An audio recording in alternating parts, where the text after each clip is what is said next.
Check the mic and make sure it sound right. Hi, I'm DK Will. This is DK Will Talk About It.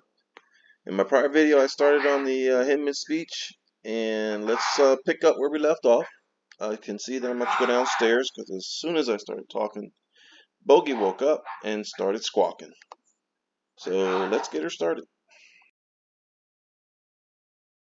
In the prior video, we left off here at this paragraph here where it talks about the passive investors, which I admitted that many of us who are invested in XRP, that's exactly what we are, passive investors. And so we're going to start and pick up from here where it talks about an aside. And you might ask, he says, given that these token sales often look like securities offerings, why are the promoters choosing to package them as a coin or token offering?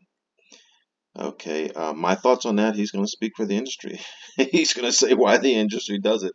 And I don't know who within the industry at that point in June of 2018 he had spoken to, but this is his explanation. He says this is an especially good question if the network on which the tokens or coins will function is not yet operational. Now keep that in mind when we think about Ripple.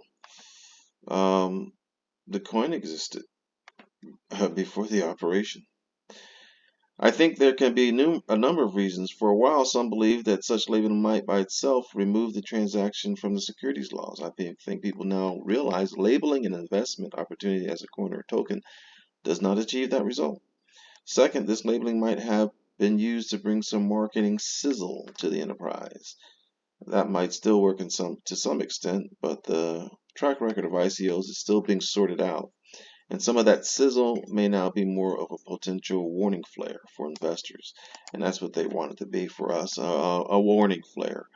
But just to be clear, Ripple Labs created the token. It wasn't even called XRP at the time. I forgot what coin it was called, but nonetheless, and then the organization Ripple was formed. And then Ripple Labs gifted 80 billion of the coins to Ripple, retaining the other 20 billion with Ripple Labs. And then Ripple put the overwhelming majority in escrow. So that's the history behind Ripple. And as I go along, maybe it'll play out as we continue to process this actual speech by Bill Hinman, taken from the website for the Securities and Exchange Commission. That's where we're getting it from when Howie met Gary. Okay, so it says some may be attracted to a blockchain mediated crowdfunding process. Digital assets can represent an efficient way to reach a global audience where initial purchasers have a stake in the success of the network and become part of a network where their application adds value beyond their investment contributions. The digital assets are then exchanged for some to help find the market price for the new application, for others to speculate on the venture. As I will discuss, whether a transaction in a coin or token on the secondary market amounts to an offer or a sale of security requires a careful and fact-sensitive legal analysis. Yeah, that's true, and it's under legal analysis right now with the courts. But here's my thoughts on what I've already mentioned about the brief history of forming Ripple and being gifted the coins, the new coins. Okay, so Brad Garlinghouse has referred to that, and I sat around mulling over, trying to come up with a different way. I really can't, so I'm going to stick with what he brought up. Imagine you start an oil company, and you're gifted the oil. You start an oil company, and you're gifted the oil. Now, when you're gifted that oil, your processes and the applications that you create to use that oil can make oil more valuable. But it doesn't turn the oil into a security. That's just one way of looking at it that I'm mused over, which would also subject XRP to the CTFC instead of the SEC. But nonetheless, that to me sounds more like Ripple's situation as opposed to Ripple themselves creating and issuing the coin as a means of funding. No, if I'm the oil company and I'm gifted a overwhelming majority of the oil that's in existence, and I use some of that oil to fund my operations at the price oil is already selling. And then I come up with processes that make oil more valuable. I don't see how that's a security. It's the application that makes it more valuable, not the fact that it's a security. So I've used this in comments about money, but I'll use it again in this instance as well. And how the public, money is whatever the public decides is now the governments decide, but whatever people decide is a fair means of exchange is money. And one of the processes that I mentioned was, if people decide cat poop is money, then a lot of people are going to own cats.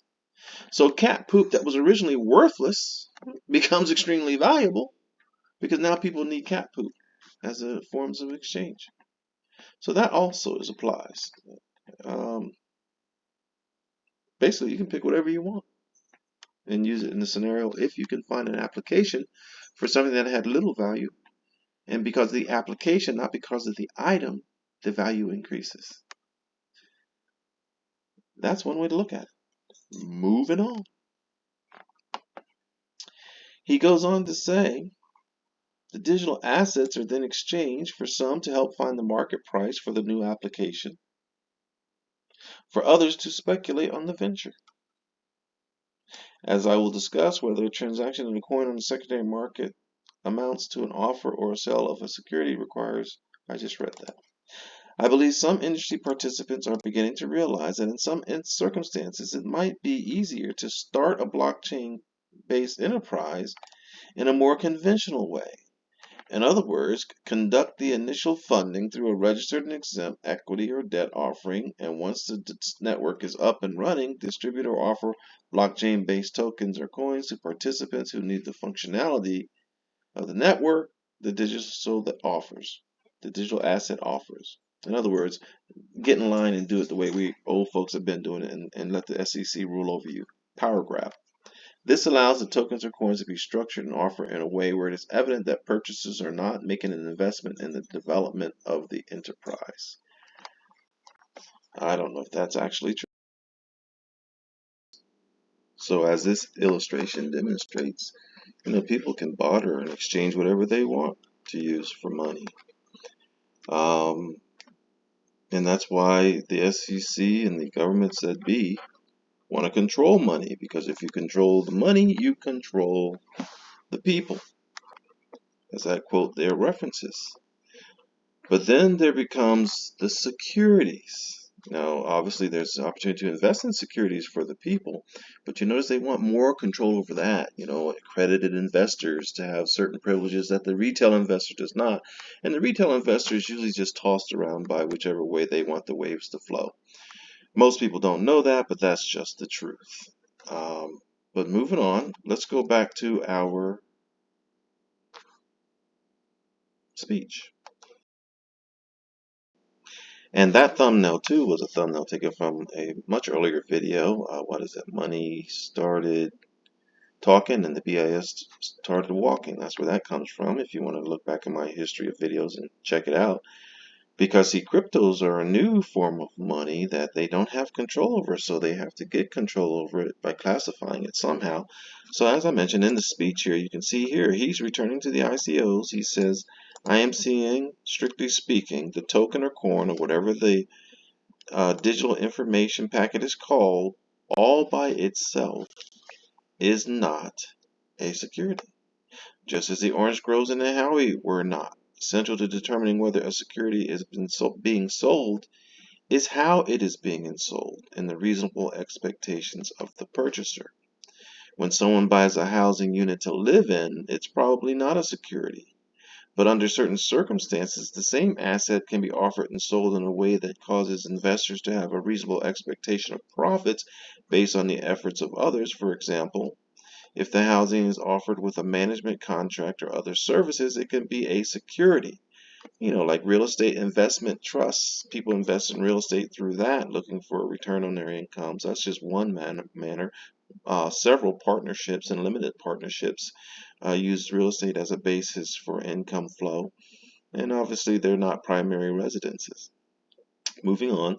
Similarly, when a CD exempt from being treated as a security under Section 3 of the Securities Acts, and there are CDs that are considered securities too, usually jumbo CDs, and sold as part of a program organized by a broker who offers retail investors promises of liquidity and the potential to profit from changes in interest rates. Then he mentions the Gary Plastic case. Okay, so key out of that, he says they recognize that a token by itself is not a security. So all those hollering out there and the digital Karens out there who are preaching that XRP is a security, even here, Hinman says that tokens by themselves are not the security, it's a manner of sale.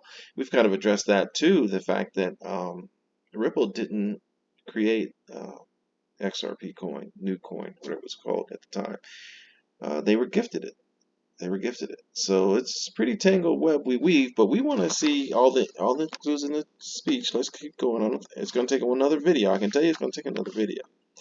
The same reasoning applies to digital assets. The digital asset itself is simply code that people are willing to spend $60,000 for.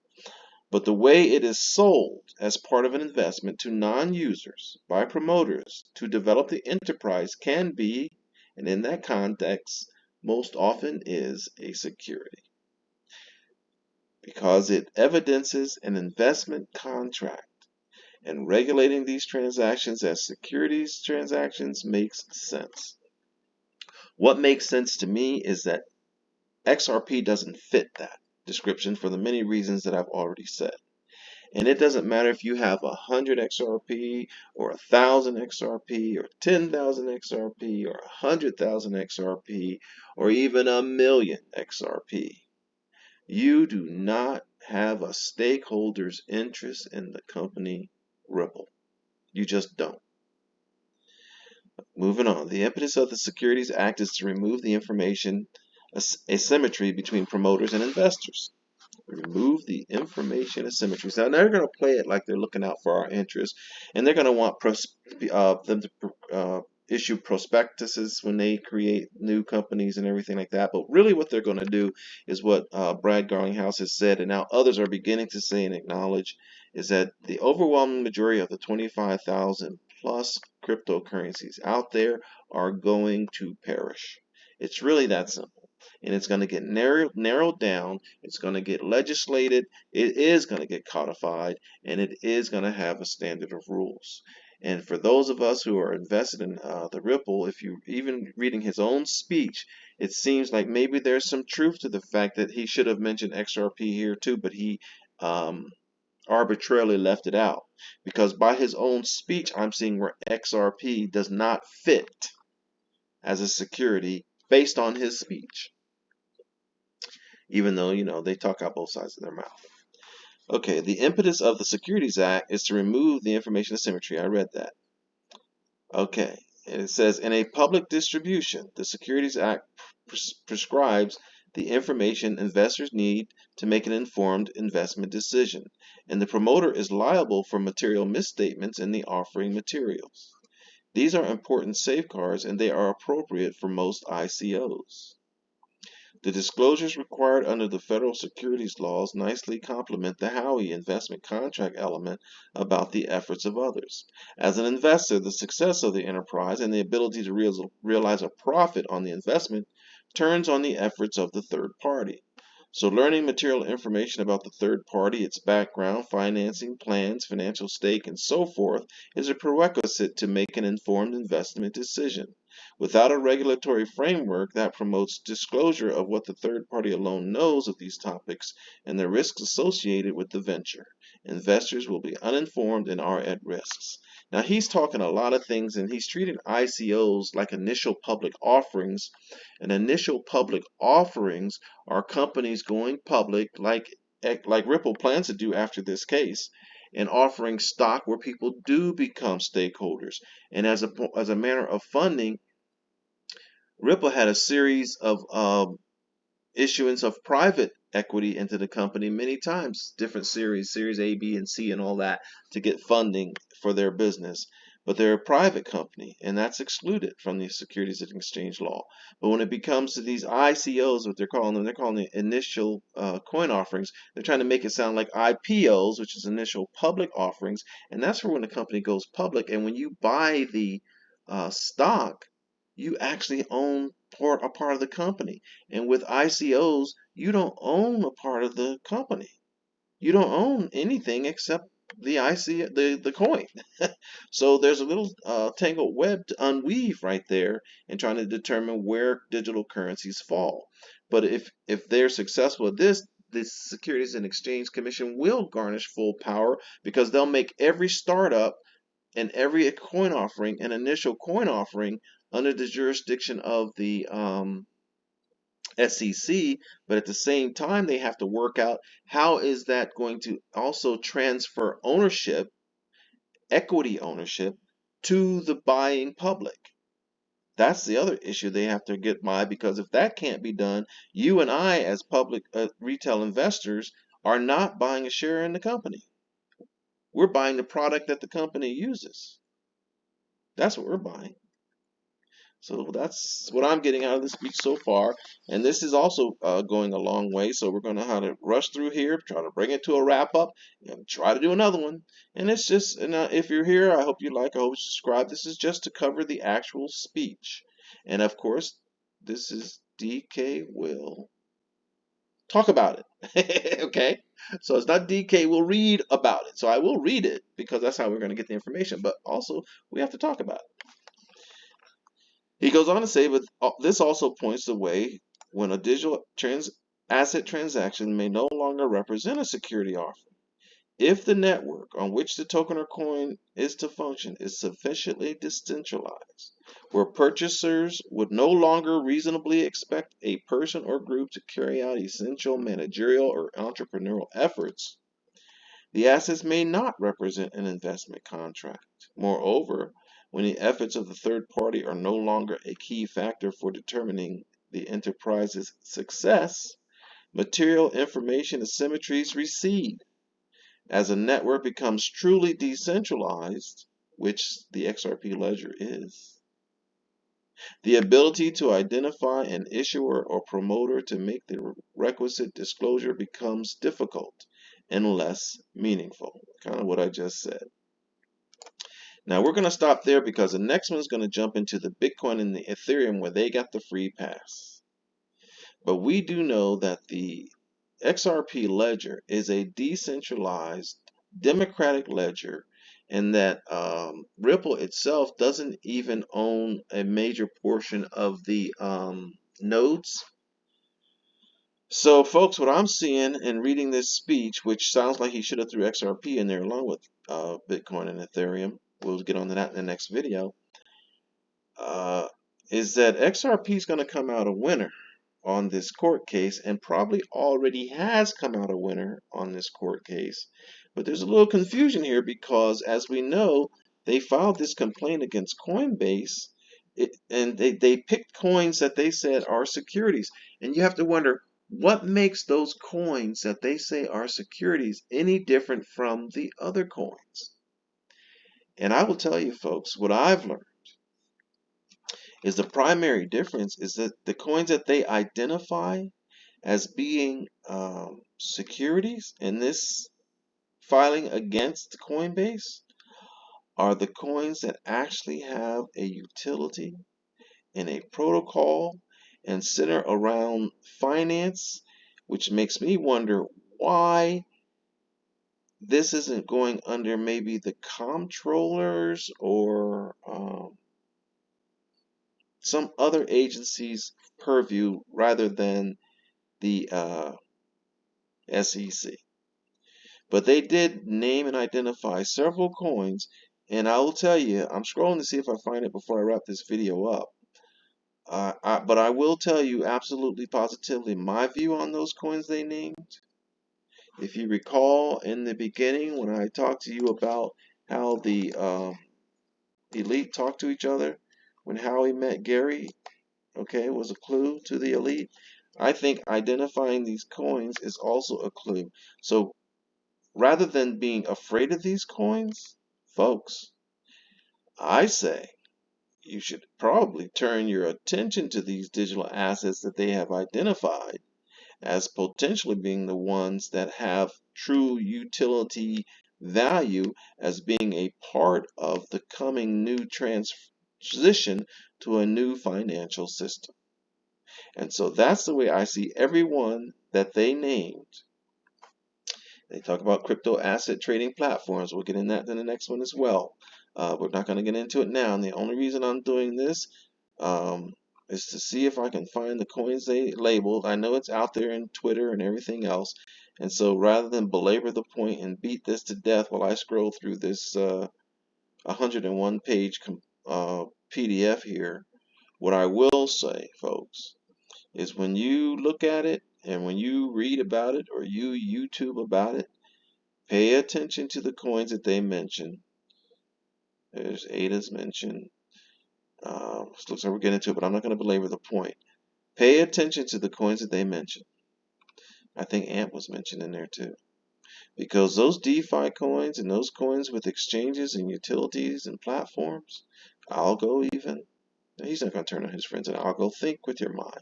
Yeah, they're named in the case, but it's all smokescreen, folks. So that's all I got for now, because this video too has come to be too long. So, folks, we'll get into the next one. I'm DK Will. This is DK Will Talk About It. We will continue our coverage of this speech. I think I can get it done in another 2 videos or so. And it's just, sitting along the beach here having a conversation, folks. Don't expect me to give you any kind of major revelations, but do expect me to talk about it. And I'm DK Will, and I've talked about it. Have a wonderful day. Check the mic and make sure it sound right.